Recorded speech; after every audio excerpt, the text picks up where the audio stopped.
পরিবারের চাপে যখন ভালোবাসা হেরে যায় তখন সেই ভালোবাসা কোথায় গিয়ে দাঁড়ায়? সত্যিকারের ভালোবাসাগুলো কেঁদে ভাসায় বুক, এমন পরিবার আর কারো জীবনের জন্য না আসুক। প্রেমিকের হৃদয় ভাঙে প্রেমের সমাধি গানে, স্বজন হারানোর মানে হেনা কি করে বুঝবে। হয়তো কিছুদিন ধরে এই টোলটা অনেক চলতেছে বা এই হেনাকে নিয়ে চলতেছে।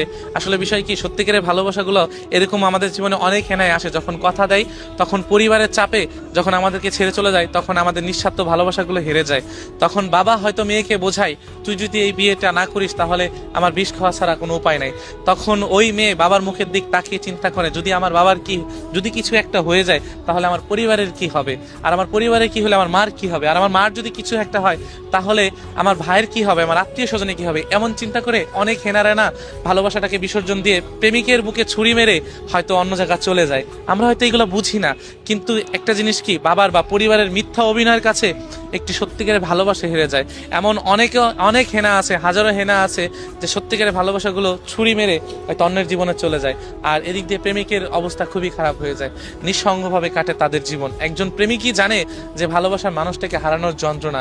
কারণ একজন প্রেমিক যখন একজন মানুষকে ভালোবাসবে, একটা মেয়েকে ভালোবাসবে, তখন ওই পুরুষের চিন্তা থাকে যে আমি ওকে বিয়ে করব, আমি ওকে নিয়ে সারা জীবন সংসার করব।